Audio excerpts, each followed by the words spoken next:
Bismillahirrahmanirrahim. Assalamualaikum warahmatullahi wabarakatuh. Alhamdulillahi rabbil alamin. Wa bihi nasta'inu ala umurid dunya waddin. Wa sallallahu wa sallam wa barak wa ala alihi wa sahbihi wa man sara ala nahjihi wa iktafa atharahu wa istanna bi sunnatihi ila yaumiddin. Allahumma inna nas'aluka ilman nafi'an wa rizqan tayyiban wa amalan mutaqabbala. Allahumma arinal haqqa haqqa warzuqna tiba'ah wa arinal batila batila warzuqna jitinabah. Amma ba'd, usikum wa nafsi bitaqwallah faqad fazal muttaqun.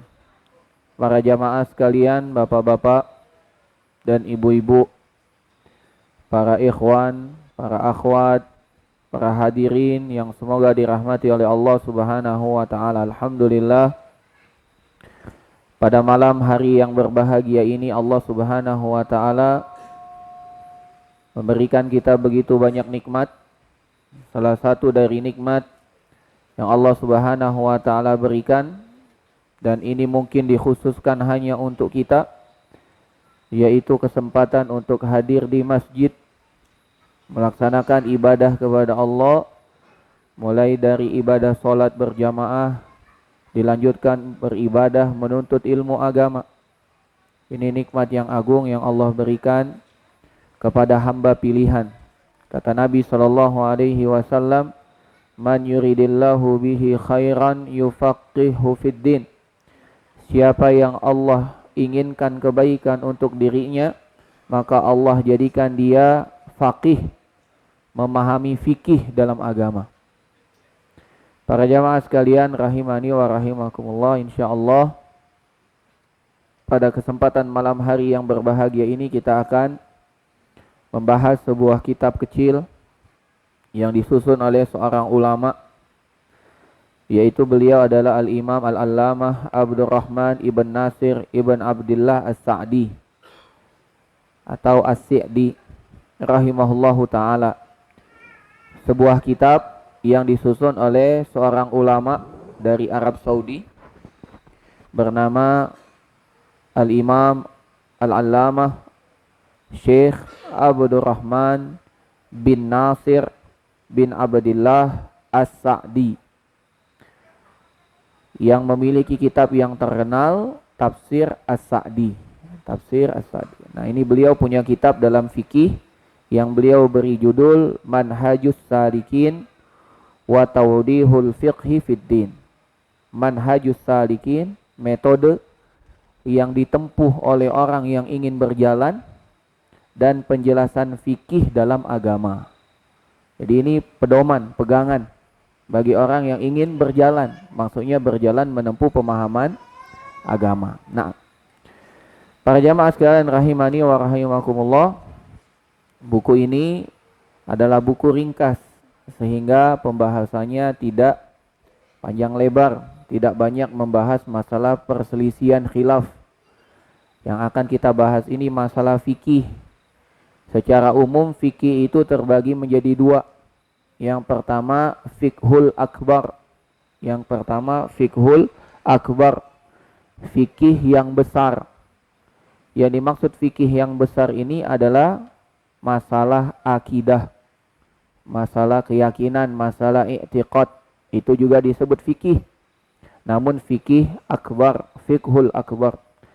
Ada yang kedua, fikih yang kita pahami, mulai dari fikih ibadah, fikih muamalah, fikih jinayat, fikih dan lainnya. Ya, jadi para ulama dahulu ketika membahas fikih, maka yang dimaksud fikih ada dua, ada fiqhul akbar yaitu masalah akidah, masalah keyakinan, ada juga masalah fikih yang kita pahami selama ini, mulai dari tata cara bersuci, seterusnya dan seterusnya. Para jamaah sekalian rahimani wa rahimakumullah, dan masalah mempelajari ilmu fikih ini sebagaimana tadi telah kita sebutkan bahwasanya ini perkara agung, perkara yang mulia. Nabi mengatakan siapa yang Allah kehendaki kebaikan, Allah jadikan dia memahami fikih agama. baik fikih yang besar berupa akidah atau fikih yang kita selama ini pelajari, fikih salat, fikih zakat dan lainnya. Demikian juga Allah berfirman di dalam surat At-Taubah ayat 122. Kata Allah, A'udzu billahi minasyaitonir rajim, wa ma kanal mu'minuna liyanfiru kaffah. Falaula nafara min kulli firqatin minhum ta'ifatun liyatafaqahu fid din wa liyunziru qaumahum idza raja'u ilaihim la'allahum yahzarun. Kata Allah yang artinya, dan tidaklah pantas orang-orang mukmin itu semuanya pergi ke medan perang. Subhanallah. Nabi Allah Subhanahu wa taala mengatakan tidak pantas kalau semua orang itu berangkat jihad. Padahal jihad itu merupakan puncak tertinggi keislaman, puncak tertinggi dalam agama. Tapi kata Allah, tidak pantas kalau semua orang beriman berangkat berjihad. Kenapa? Maka kata Allah Subhanahu wa taala, maka hendaklah sebagian dari kelompok mereka itu tidak pergi dan mereka memperdalami fikih agama. Subhanallah. Jadi fikih agama ini sebanding dengan jihad di jalan Allah. Belajar untuk memahami fikih agama itu sebanding dengan jihad di jalan Allah Subhanahu wa taala. Karena Allah katakan tidak sepatutnya orang-orang mukmin itu semuanya pergi ke medan perang. Mengapa sebagian dari setiap golongan di antara mereka tidak pergi untuk memperdalam fikih agama dan untuk memberi peringatan kepada kaumnya apabila mereka telah kembali dari mempelajari fikih agama tersebut, agar mereka dapat menjaga dirinya. Jadi mempelajari fikih ini adalah perkara yang agung, perkara yang mulia. Dan tadi telah disebutkan fikih itu bukan hanya fikih yang kita pahami selama ini, namun fikih yang lebih besar daripada itu masalah akidah, ya. Jamaah sekalian rahimani wa rahimakumullah. Kita baca muqaddimah dari penulis. Kata beliau, Muqaddimatul Musannif. Muqaddimah kitab yang disusun oleh penulis. Beliau mengatakan Bismillahirrahmanirrahim, dan dengan basmalah itu beliau meminta pertolongan kepada Allah. Maka bismillah itu setiap kali kita melakukan perbuatan, melakukan amalan, harus kita hadirkan rasa memohon pertolongan kepada Allah. Karena bi di sana, bismillah, huruf bi di sana bermakna memohon pertolongan. Jadi kita bilang Bismillahirrahmanirrahim, ya Allah bantu aku. Kita mau ngapain nih? Mau menulis. Bismillahi aktub, ya Allah aku menyebut namamu yang Maha Ar-Rahman, yang Ar-Rahim, aku menulis. Bantu aku. Kalau kita mau berangkat kerja, juga bilang Bismillahirrahmanirrahim, azhabu ilal al-maktab misalnya, ya Allah Bismillahirrahmanirrahim, aku memohon pertolongan kepadamu, aku ingin pergi bekerja. Bahkan untuk keluar rumah sudah ada doanya, Bismillahi tawakkaltu ala Allah, itu ya, wala haula wala quwata illa billah. Kemudian beliau memuji Allah, alhamdulillahi nahmaduhu wa nasta'inuhu wa nastaghfiruhu wa natubu ilaih wa na'udzu billahi min syururi anfusina wa sayyiati a'malina, may yahdihillahu fala mudhillalah wa may yudlil fala hadiyalah. Wa asyhadu an la ilaha illallah wahdahu la syarikalah wa asyhadu anna Muhammadan abduhu wa rasuluh sallallahu alaihi wa ala alihi wasallam, amma ba'du. Kemudian beliau memulai kitab ini dengan memuji Allah, memohon kepada Allah agar dilindungi dari jiwa yang buruk, karena jiwa kita ini ada dua. Di dalam diri kita, jiwa kita ini memiliki dua sifat yang dominan. Yang pertama, jiwa kita memiliki sifat yang buruk, dan ini biasanya mendominasi. Yang kedua, jiwa kita ini ada sifat yang baik. Allah Subhanahu wa taala mengingatkan tentang jiwa, tentang diri kita, innan nafsa la ammaratum bisu. Sesungguhnya jiwa ini selalu menyeru kepada yang buruk. Illa ma rahima rabbi, kecuali jiwa yang dirahmati oleh Allah. Jadi jamaah sekalian, jiwa kita ini harus kita kekang. Jangan semua yang diingini oleh jiwa kita ikuti. Kalau semua yang diingini oleh jiwa kita ikuti, binasa kita. Bagaimana cara mengekangnya? Adalah dengan koridor ilmu agama. Oh, ini boleh kita lakukan. Oh, ini tidak boleh kita tinggalkan. Tapi kalau semua yang kita ingini kita lakukan, tidak terbayang betapa banyak keburukan dan kerusakan. Apalagi di usia muda. Dan ketika usia muda ada hartanya, itu kerusakannya luar biasa. Apabila seorang pemuda yang punya waktu dan punya harta tidak dapat menahan jiwanya, maka kerusakanlah yang ada. Kata para ulama dalam salah satu pepatah mereka, beliau mengatakan innal asyababa wal farara wal jidah mafsadatun ayyil mafsadah. Kata mereka para ulama, sebagian ulama mengatakan sesungguhnya usia muda, kemudian masa atau waktu luang, ada keluangan waktu, dan ada uang, ada materi. Mafsadatun lil mar'i ayyul mafsadah, itu merupakan kerusakan yang demikian merusak. Nah, ini peringatan untuk pemuda-pemuda yang belum menikah, belum punya banyak tanggung jawab, tapi sudah bekerja.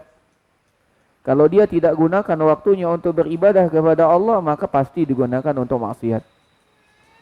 Pasti digunakan untuk maksiat. Nauzubillah. Bahkan sebagian kita lihat ada yang sudah tamat sekolah, kemudian diterima kerja, dapat gaji, ya bisa menghidupi dirinya sendiri, maka hartanya digunakan sia-sia. Makanya kita lihat sebagian orang yang belum menikah itu tidak bisa nabung. Bahkan setelah dia menikah baru dia bisa hidup teratur. Dulu ketika dia belum menikah dia tidak bisa punya tabungan. Ya bahkan seringnya kasbon dengan kantornya. Kenapa? Karena itu dia tidak bisa mengekang hawa nafsunya. Ada HP yang baru keluar langsung beli. Ada game yang bagus dia ikuti, harus beli voucher dia beli gitu ya.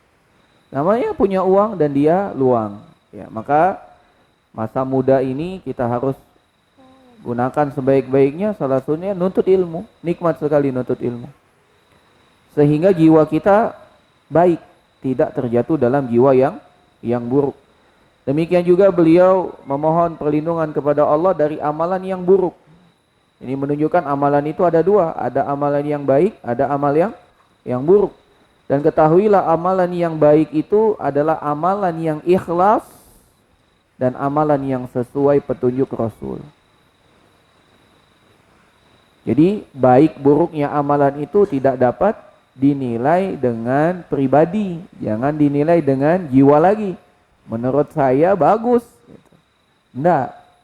Tapi amalan itu akan disebut bagus kalau terpenuhi dua. Yang pertama harus ikhlas, hanya mengharapkan pahala dari Allah. Yang kedua sesuai petunjuk agama Allah. Kalau tidak sesuai maka itu bukan amal yang baik. Kemudian beliau mengatakan dan menetapkan sebagaimana yang Allah tetapkan. Siapa yang Allah beri petunjuk, tidak ada yang mampu menyesatkannya.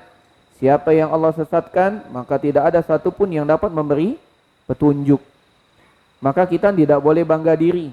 Kita yang malam ini dapat hadir di Masjid Baitul Jannah bukan karena kita yang hebat jamaah sekalian, tapi karena Allah yang memberikan kita petunjuk sehingga kita mampu hadir.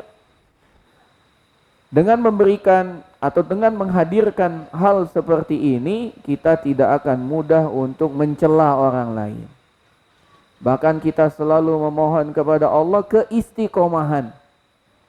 Karena bisa jadi kalau Allah tidak beri petunjuk, yang awalnya kita senangnya datang kajian, tidak akan datang kajian lagi. Kemudian kita juga meyakini siapa yang Allah beri petunjuk tidak akan Allah sesatkan, tidak ada yang dapat menyesatkan. Sebaliknya siapa yang Allah sesatkan tidak ada yang dapat memberinya petunjuk. Maka ketika kita melihat ada keluarga kita yang belum sesuai dengan keinginan kita, mungkin istri kita, mungkin suami kita, mungkin anak kita, mungkin orang tua kita, mungkin karib kerabat kita, mungkin tetangga kita, kita tidak memvonisnya dan kita juga tidak berputus asa. Karena hidayah di tangan Allah, kita hanya diperintahkan berusaha. Jangan bosan-bosan nasihati keluarga, jangan bosan-bosan berbagi faedah kebaikan agama dengan mereka. Adapun hidayah kita mohon kepada Allah. Karena hidayah yang dimaksud hidayah di sini adalah hidayah taufik, itu hanya milik Allah. Adapun hidayah berupa penjelasan, maka itu diberikan oleh Allah kepada para nabi, para rasul dan orang-orang yang mewarisi ilmu-ilmu mereka. Jamaah sekalian rahimani wa rahimakumullah. Kemudian penulis bersyahadat bahwasanya tidak ada Tuhan yang berhak disembah hanya Allah, kecuali hanya Allah, dan beliau pun bersaksi bahwasanya Nabi Muhammad adalah hamba dan rasul utusan Allah. Kenapa penting harus kita sebut hamba? Karena Nabi itu adalah manusia. Beliau wajib beribadah kepada Allah, bukan beliau yang kita ibadahi. Jadi Nabi Muhammad itu makhluk, hamba, yang mana dia wajib menyembah Allah. Maka jangan pernah kita meminta kepada beliau. Wa rasuluhu, dan beliau juga rasul. Rasul yang harus kita ikuti, harus kita taati, harus kita dengar. Kemudian beliau tutup dengan salawat. Wa sallallahu alaihi wa ala alihi wasallam. Kemudian beliau mengatakan, amma ba'du. Kitab ini adalah kitab yang ringkas dalam ilmu fikih. Aku gabungkan, aku susun kitab ini dengan permasalahan-permasalahan fikih yang telah dikenal berdasarkan dalil-dalil. Karena ilmu itu adalah mengetahui kebenaran dengan dalil. Itu ilmu, kata beliau. Ilmu itu adalah mengetahui kebenaran dengan dalil. Kapan kita tahu bahwasanya hal itu benar? Karena ada dalilnya. Balik lagi tadi kita singgung. Jadi jangan sampai kita punya keyakinan kebenaran itu, ilmu itu berdasarkan persangkaan. Itu bukan ilmu. Ilmu itu adalah mengetahui kebenaran dengan dalil. Jadi kalau kita ingin yakin bahwasanya hal itu ilmu, maka cari dalilnya. Kalau kita belum temukan dalilnya, cari sampai dapat. Kalau kita telah berusaha, maka itu belum kita ketahui, maka kita belum mengilmui hal tersebut. Misalnya, menghususkan amal-amalan tertentu, misalnya puasa awal tahun, puasa pertengahan tahun, puasa akhir tahun misalnya. Maka kita tanya, ada enggak nih puasanya? Apa yang terjadi? Maka kita harus ilmui dulu. Mana ilmunya? Mana dalilnya? Ada enggak? Ada enggak? Kita cari. Kalau enggak ada, maka kita belum mengetahui ilmunya. Kalau kita belum mengetahui ilmunya, maka jangan dilaksanakan terlebih dahulu. Karena hukum asal ibadah menahan diri dari melaksanakan satu ibadah sampai ada keterangan dalil syariatnya. Nah, kemudian beliau menjelaskan, wal fikhu, yang dimaksud dengan fikih adalah ma'rifatul ahkami syar'iyyatil far'iyyati bil adillati au bi adillatiha minal kitabi was sunnati wal ijma' wal qiyas as-sahih. Beliau mengatakan fikih yang dimaksud di sini adalah mengetahui hukum-hukum syariat. Mengetahui hukum-hukum syariat far'iyah yang berupa cabang-cabang, bukan pondasi utama. Kalau pondasi utama namanya akidah. Kalau ini cabang-cabangnya. Mengetahui hukum-hukum syariat, ya cabang-cabangnya, ibadah dan lain sebagainya, bi adillatiha, dengan dalil-dalilnya. Dalil itu Pak, yang disepakati oleh para ulama ada 4. Dalil yang disepakati oleh para ulama ada 4.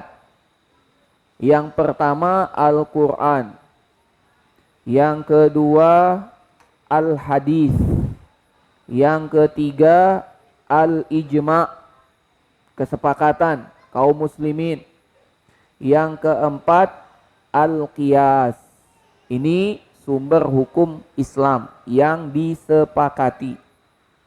Yang pertama Al-Quran, yang kedua Al-Hadis, yang ketiga Al-Ijma', kesepakatan kaum muslimin, yang keempat adalah Al-Qiyas.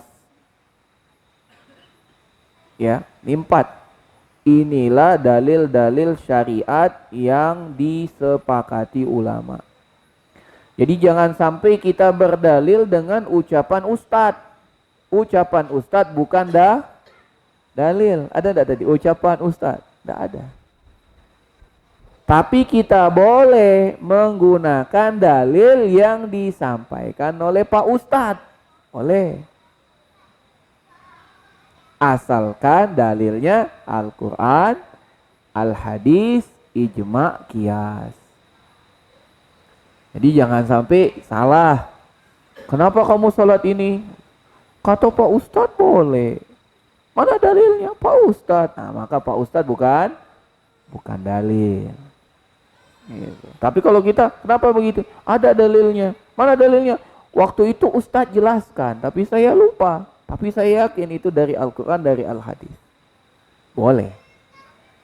Karena yang menjadi landasan kita bukan Pak Ustadznya, tapi dalilnya. Baik dari Al-Quran, Al-Hadis, Ijma' atau Qiyas. Nah, dan Qiyas di sini Qiyas yang benar. Ya, jangan sampai Qiyas yang salah. Ya, tidak ada qiyas dalam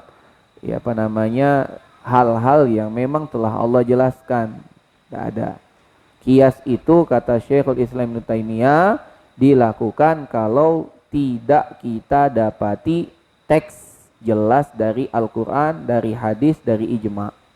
Kalau tidak ada teks jelasnya baru kita qiyas. Contoh, khomer. Khomer itu kan jelas dalam Al-Quran. Khomer. Khomer itu adalah anggur yang difermentasi menjadi khomer gitu. Pertanyaannya, kalau selain anggur haram enggak? Maka kaidahnya datang lagi. Kita kiaskan. Semua yang memabukkan seperti khomer, maka hukumnya seperti hukum khomer. Mau dia dari beras, mau dia dari apalagi kurma, mau dia dari tape, mau apa gitu ya.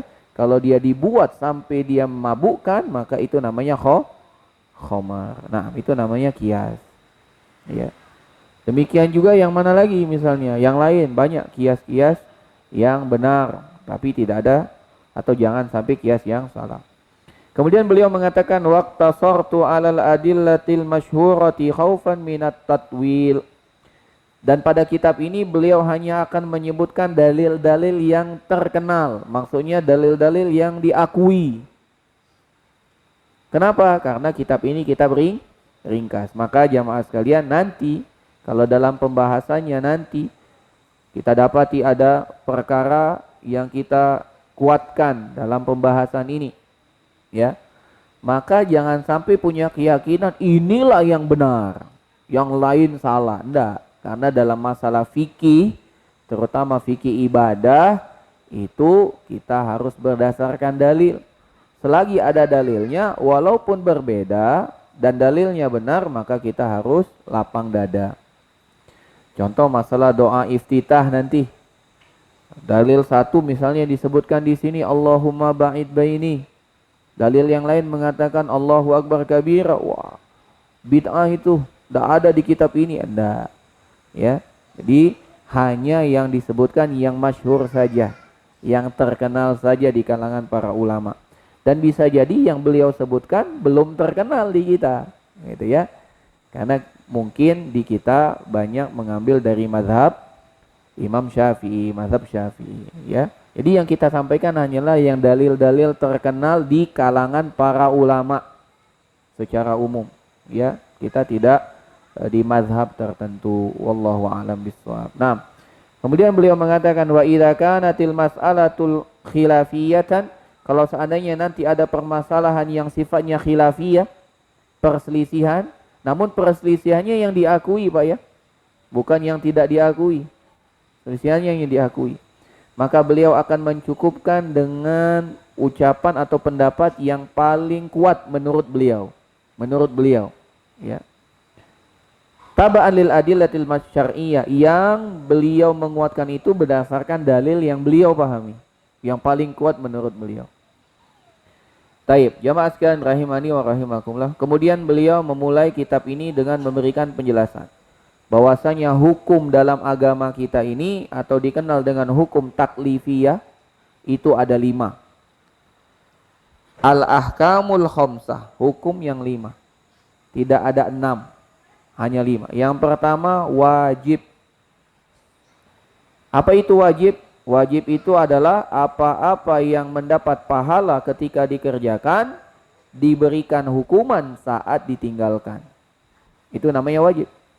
Dikerjakan berpahala, ditinggalkan berdosa. Itu namanya Yang kedua haram. Yang kedua haram. Apa itu haram? Lawan dari wajib.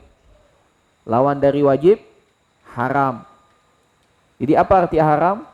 Dikerjakan berdosa, ditinggalkan berpahala. Tapi dengan syarat bila diniatkan. Kalau tidak diniatkan, tidak dapat pahala, Pak. Makanya bagaimana cara kita memperbanyak pahala kita dengan meniatkan meninggalkan maksiat. Contoh nih, kita di dalam masjid ini. Kan mungkin tidak ada yang tergambar di diri kita bahwasanya niat untuk meninggalkan zina gitu. Coba yang masuk masjid, tidak ada kan? Tapi kalau kita datang ke masjid dengan niat, ya Allah, aku berlindung segala macam perbuatan dosa, aku ke masjid. Dari zina, dari ghibah, dari melihat yang haram, dari mendengarkan yang haram. Gitu. Maka kita akan diganjar pahala. Kenapa? Karena kita meninggalkan yang haram. Dan kita niatkan itu. Dapat pahala. Ya. Tapi kalau kita tidak niatkan, ya kita tidak dapat pahala.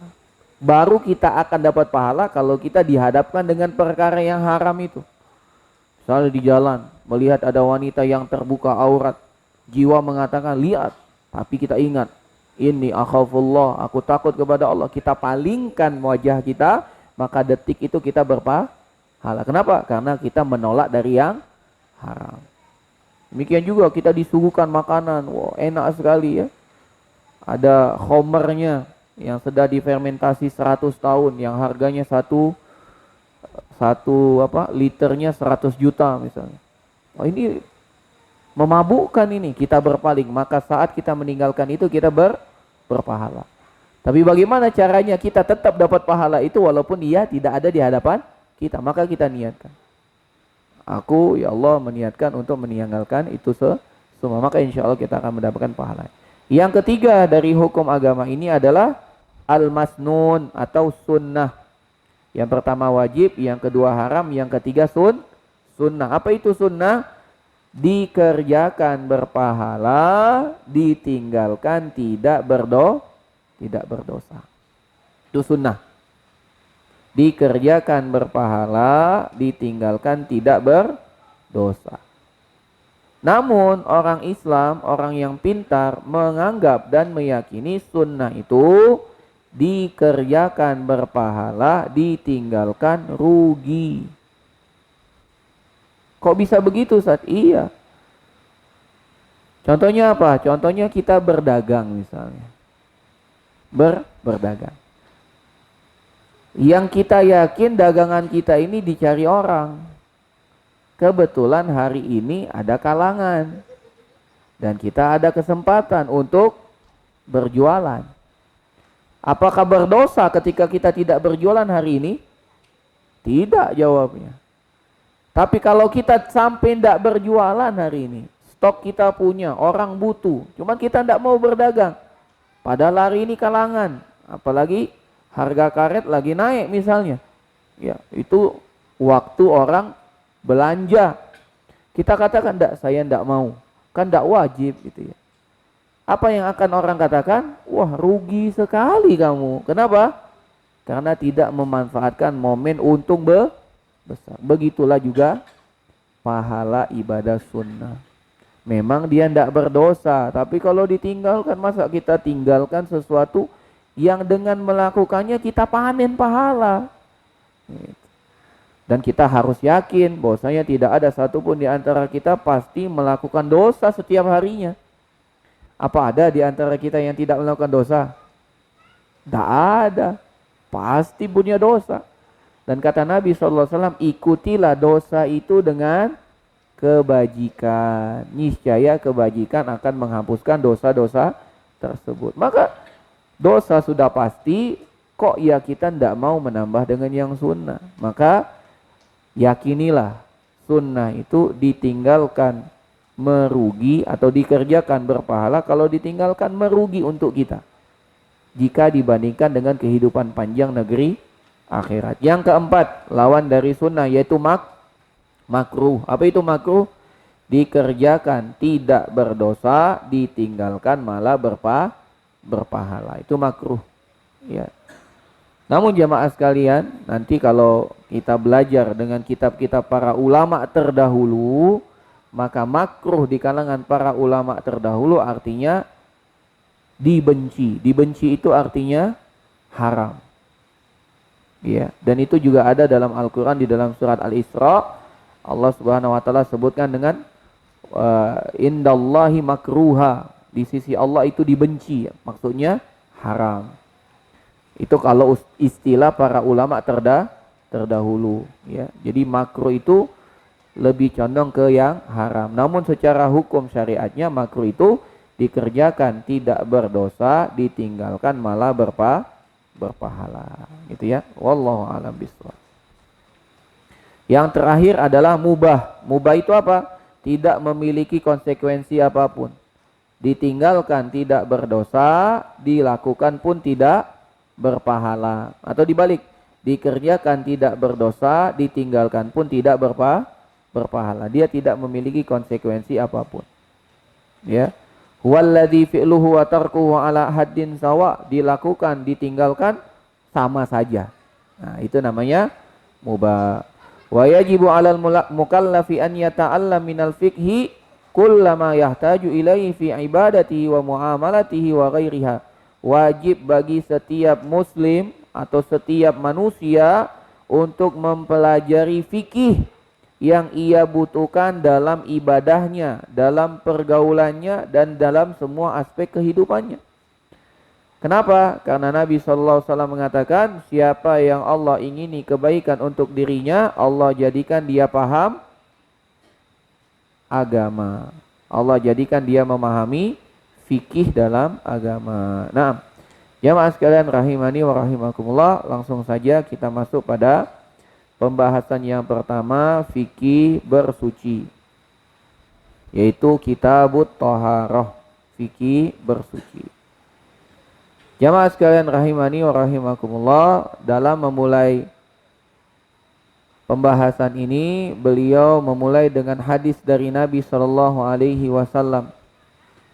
Nabi sallallahu alaihi wasallam bersabda, Islam dibangun di atas 5 perkara.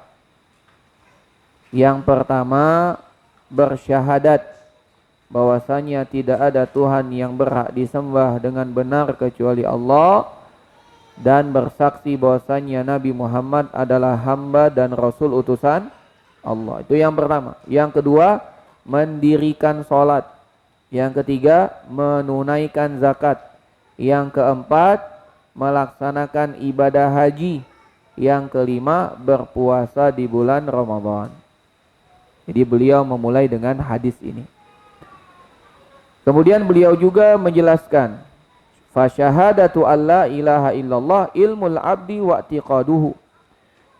Adapun syahadat adalah ilmu seorang hamba dan keyakinannya. Dan konsekuensi bagi seorang hamba bahwasanya tidak ada yang berhak untuk dia ibadahi dengan benar melainkan hanya Allah semata, tidak ada sekutu baginya. Maka kata beliau, wajib bagi setiap hamba untuk mengikhlaskan semua agama ini untuk Allah. Itu yang pertama. Jadi sebelum beliau membahas tentang fikih bersuci, beliau ajarkan dulu tentang kenapa kita belajar fikih. Kita belajar fikih ini karena Allah wajibkan kita. Karena Allah yang mewajibkan kita, dan salah satu kewajiban yang paling pertama adalah bersyahadat, maka wajib semua fikih yang kita pelajari dan akan kita amalkan harus dilandasi dengan keikhlasan. Wa antakuna ibadatuhu az-zahira wal batina kulluha lillahi wahda. Maka hendaklah dia menjadikan semua ibadahnya yang lahir ataupun yang zahir ataupun yang batin, yang lahir maupun yang batin, semuanya hanya untuk Allah, dan tidak boleh dia mempersekutukan sesuatu apapun dalam beribadah. Tidak boleh. Dan ini merupakan pondasi utama dalam agama semua nabi dan rasul. Semua. Dari Nabi Adam sampai Nabi Muhammad. Dari rasul pertama Nabi Nuh sampai rasul terakhir Nabi Muhammad. Dan semua pengikut nabi dan rasul itu. Allah Subhanahu wa taala berfirman di dalam surat Al-Anbiya, "Wa ma arsalna min qablika mir rasulin illa nuhi ilaihi annahu la ilaha illa ana fa'budun." Al-Anbiya 25. Dan tidaklah kami mengutus sebelummu wahai Muhammad seorang rasul pun kecuali kami wahyukan kepadanya bahwasanya tidak ada Tuhan yang berhak disembah kecuali aku, maka beribadalah hanya kepadaku. Kemudian beliau menjelaskan, fa syahadatu anna Muhammadar Rasulullah, adapun syahadat yang kedua, bersaksi bahwasanya Muhammad adalah hamba dan rasul utusan Allah, adalah an ya'taqidal abdu annallaha arsala Muhammadan ila jami'is saqalaini basyiran wa nadhira. Kita harus meyakini bahwasanya Allah mengutus rasul untuk jin dan manusia menjelaskan tentang tata cara beribadah kepada Allah Subhanahu wa taala, yang akhirnya hamba tersebut akan mendapatkan kebahagiaan di dunia dan di akhirat. Kemudian juga Allah kuatkan nabi dan rasul itu dengan mukjizat-mukjizat sehingga para pengikutnya percaya dan yakin dengan apa yang dibawa oleh rasul tersebut. Maka beliau mengatakan dalam memahami fikih kita harus memantapkan dulu dua perkara. Yang pertama, mengikhlaskan ibadah hanya kepada Allah. Yang kedua, kita harus mengikuti petunjuk tuntunan yang diajarkan oleh Rasulullah. Nah, karena sudah azan, kita azan terlebih dahulu. Wassallallahu wasallam barak wa ala alihi wa sahbihi ajma'in.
Bismillahirrahmanirrahim. Alhamdulillah.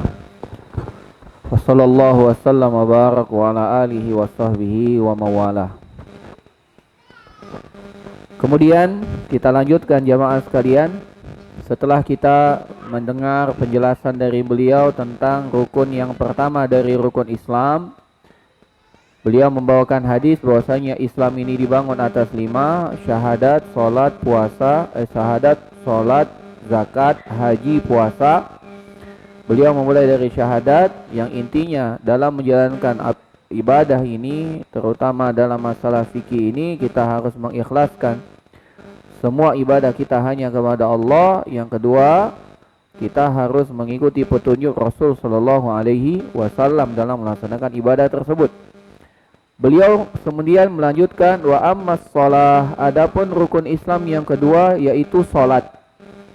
Falaha syurutun tataqaddamu alaiha, maka salat ini memiliki syarat-syarat yang harus dipenuhi sebelum dilaksanakan. Jadi sebelum kita salat, kita harus melaksanakan syaratnya dahulu. Faminha, dan dari syarat salat adalah at-taharatu, bersuci. Makanya kita pelajari malam ini adalah fikih bersuci.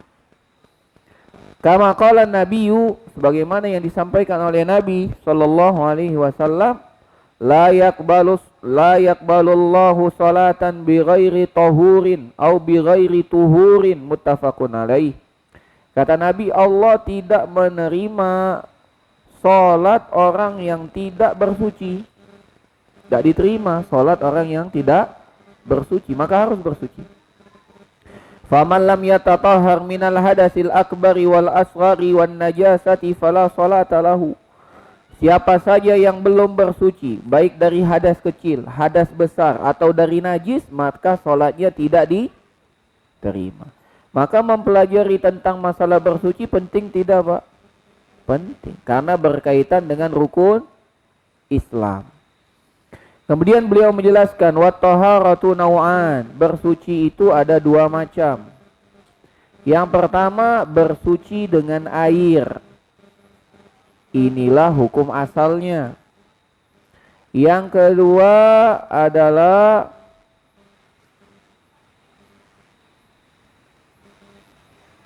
mana tadi? Ahaduhuma at-taharatu bil ma'. Yang pertama adalah bersuci dengan air, dan ini merupakan hukum asalnya, yaitu bersuci dengan air. Nah, kemudian sebelum melanjut pada yang kedua, beliau menjelaskan fakullu ma'in nazala minas sama'i aw naba'a minal ardi fahuwa tahurun. Karena bersuci ini hukum asalnya adalah dengan air, maka beliau menjelaskan sifat air yang boleh digunakan untuk bersuci. Beliau katakan semua air yang turun dari langit atau yang memancar dari bumi, maka semuanya bisa digunakan untuk bersuci. Semua yang turun dari langit dan semua yang keluar dari bumi, maka bisa digunakan untuk bersuci. Embun bisa enggak? Bisa kalau dikumpulkan ya. Kalau mencar-mencar gimana caranya gitu kan? Kalau gerimis-gerimis bisa asal dikumpulkan, Pak. Kalau hujan deras ya lebih bisa begitu kan? Kalau kita tampung air pakai corong apa namanya? Pakai apa namanya, Pak? Pancuran. kita pakai, apa hukum air tersebut bisa dipakai bersuci? Bisa. Atau kita gali tanah, kemudian keluar air, kita ambil airnya, boleh bersuci? Boleh.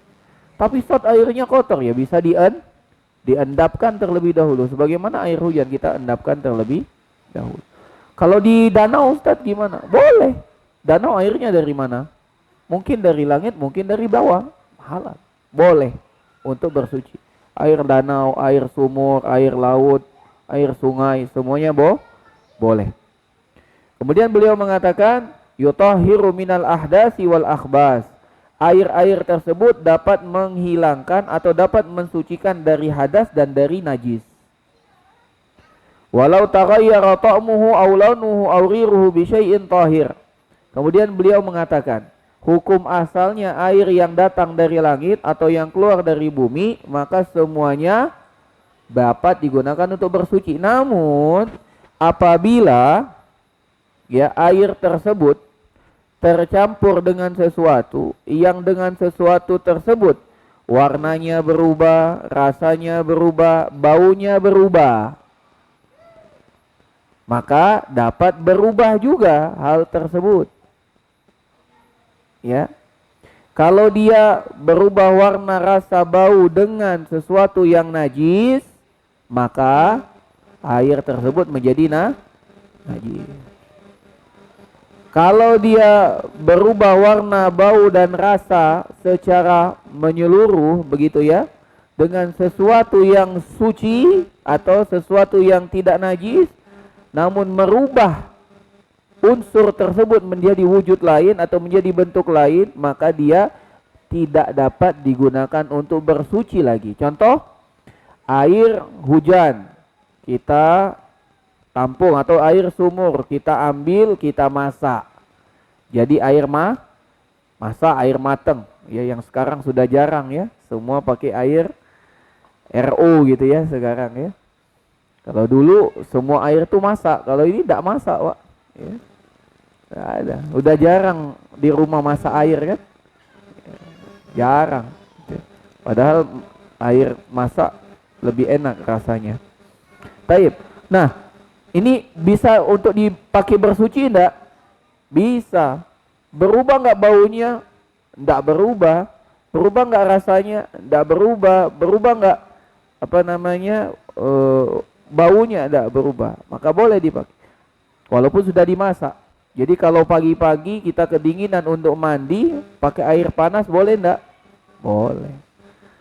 Jangan air panas, Ustaz, air hangat. Iya, air hangat. Air panas bahaya ya. Ya gitu. Terus apa? Kalau seandainya air yang sudah masak itu kita tambahkan susu, tambah gula, kita aduk. Susu suci enggak? Suci. Gula suci enggak? Suci. Habis itu kita pakai wudu. Sah enggak wudu kita? Tidak sah. Berubah dia dari suci mensucikan menjadi hanya suci saja. Maka dengan ini kita tahu bahwasanya air itu ada 3 jenis. 3 ya. Yang pertama suci lagi mensucikan. Yang kedua suci tidak mensucikan. Yang ketiga air najis. Ini 3 macam. Yang pertama suci lagi mensucikan. Yang kedua suci tidak mensucikan. Yang ketiga najis. Yang mana yang dapat kita pakai untuk bersuci? Yang nomor 1. Yang suci lagi mensucikan. Tapi kalau sedikit Ustadz, sedikit. Seperti yang dilakukan Rasul untuk memandikan jenazah. Kata Nabi SAW, campurkan dengan bidara. Campurkan dengan kapur. Maka ketika kita lihat campurannya tidak sampai merubah wujudnya, maka tetap suci lagi mensucikan. Ya, ini banyak terjadi dan ada hadisnya memang. Ketika kita sholat, jin-jin itu datang menggoda. Ya, siapa nama jin itu? Ada namanya disebut oleh Nabi SAW. Salah satu fungsi atau salah satu tujuan mereka datang ketika sholat, yang pertama bisik ke telinga kita. Fulan, tadi kau mikir apa? Makanya ketika kita dalam sholat itu teringat sesuatu yang kita lupa. ya. Kompor belum dimatikan, rumah belum dikunci, kunci motor masih nempel di motor. Itu kadang-kadang muncul kapan? Saat sholat. Keselip uang ya, di mana nyari seharian tidak ketemu Pak, mana keselip duit 500.000 itu. Ketika sholat, ya Allah, dilepitan baju itu. Itu. Memang itu jinnya yang ngomong Pak. Makanya kata Nabi SAW, kalau kita terdapat was-was seperti itu, hendaklah dia berta'awuz. A'udzubillahi minasyaitonirrajim, dan hendaklah dia meludah ke kiri 3 kali. Jangan dalam-dalam jangan, meludah dikit itu 3 kali. Dan jangan meludah orang kalau ada jamaah. Wah, ini memang aku benci dengan dia, ludah, jangan ya, ludah kiri kita saja. Demikian juga masalah perut kita. Jadi mohon maaf, dubur kita itu memang dimainkan sama dia, sama jin itu. Seakan-akan kita mau kan kata Nabi, tidak boleh batal sampai terdengar suara atau tercium bau. Ya, gitu. Tapi jangan juga kalau lah tercium bau, tanggung rakaat terakhir saat gitu kan. Biarlah Allah Maha tahu. Memang Allah Maha tahu salat kita tidak diterima. Ya. Jangan bilang Allah Maha tahu untuk membenarkan kesalahan ya. Baik. Jamaah sekalian rahimani wa rahimakumullah. Mungkin ini dulu yang dapat kita pelajari pada kesempatan malam hari ini. Kita ulangi ya, bahwasanya fikih itu penting. Fikih ada 2, ada fikih akbar, ada fikih yang kita pelajari ini. Keutamaannya merupakan tanda Allah inginkan kebaikan. Kemudian penulis memulai dengan hukum ada 5, ada wajib, ada haram, ada sunnah, ada makruh, ada mubah. Itu. Dan bagaimana cara kita agar tetap dapat mendapat pahala, ya, terutama dalam masalah sunnah dan haram tadi. Kita hadirkan niat bahwasanya kita sedang meninggalkan perkara yang haram atau yang makruh sehingga kita panen pahala. Dan jangan pernah menyepelekan masalah sunnah karena itu merupakan kesempatan menambah amal kebaikan.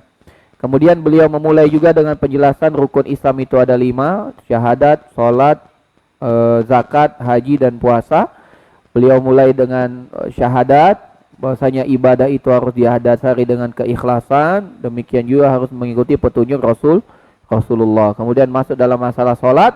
Sholat itu ada syaratnya, dan salah satu syaratnya adalah bersuci. Ya, bersuci itu ada banyak, ada bersuci dari yang besar, dari yang kecil, dari najis, dan hukum asal bersuci itu adalah dengan air. Kemudian tadi jelaskan juga bahwasanya air ini semua yang turun dari langit atau yang keluar dari bumi hukumnya suci lagi mensucikan. Dan air ada 3 macam, suci lagi mensucikan, suci tidak mensucikan, yang najis, gitu ya. Kemudian hukum asal segala sesuatu itu suci sampai ada keyakinan bahwasanya itu najis. Jadi kalau kita ragu, jangan sampai menjadikan kita ragu dengan kesuciannya karena hukum asalnya adalah suci, kecuali kita betul-betul yakin itu najis, gitu ya. Makanya ada kisah Nabi SAW melepas sendal ketika sholat dan diikuti sahabat melepas sendal. Selesai sholat Nabi nanya, kenapa kalian melepas sendal? Ya Rasulullah, kami melihat engkau melepas sendal, maka kami pun melepas sendal. Maka Nabi pun mengatakan, tadi Jibril membisikkan kepadaku, sendalku terkena najis. Sendal kalian kena najis enggak? Enggak ya Rasulullah. Kenapa engkau lepas, gitu kan? Gitu. Maka Nabi SAW memulai sholatnya, beliau yakin sendalnya tidak ada najis. Namun Jibril memberitahu bahwasanya najis, maka dibuka. Begitu juga ketika kita sholat misalnya. Ada kotoran misalnya, mohon maaf, ada kotoran anak kita, bayi kita misalnya di peci kita tanpa kita sadari, kita pakai. Kemudian saudara kita melihat, wah ini sepertinya kotoran bayi gitu ya. Kita katakan kotoran balita gitu. Kita katakan, akhi itu pecinya itu buka aja gitu. Maka kita buka dalam sholat. Kita buka. Ya. Maka itu cukup. Jadi jangan dibatalkan. Gitu ya. Kalau kita yang dipakai itu? Sorban kita ini sorban yang dibuka, ya. Tapi kalau baju gimana Ustaz? Ya, kalau kita buka baju terbuka aurat ya berarti batal sholat kita, harus keluar dari sholat, gitu ya. Tapi kalau seandainya baju kita buka dan tetap ada baju dalaman, kita buka yang najis itu, sendal. Ya, tapi kan sekarang tidak ada orang sholat pakai sendal kan? Itu kita buka, gitu ya. Kalau kita buka, kita terbuka aurat, baru kita tidak membukanya bahkan kita membatalkan sholat kita. Wallahu a'lam bishawab. Ini dulu. Sallallahu wasallam wa baraka ala alihi washabihi ajmain. Jika ada pertanyaan kami persilakan. Ada?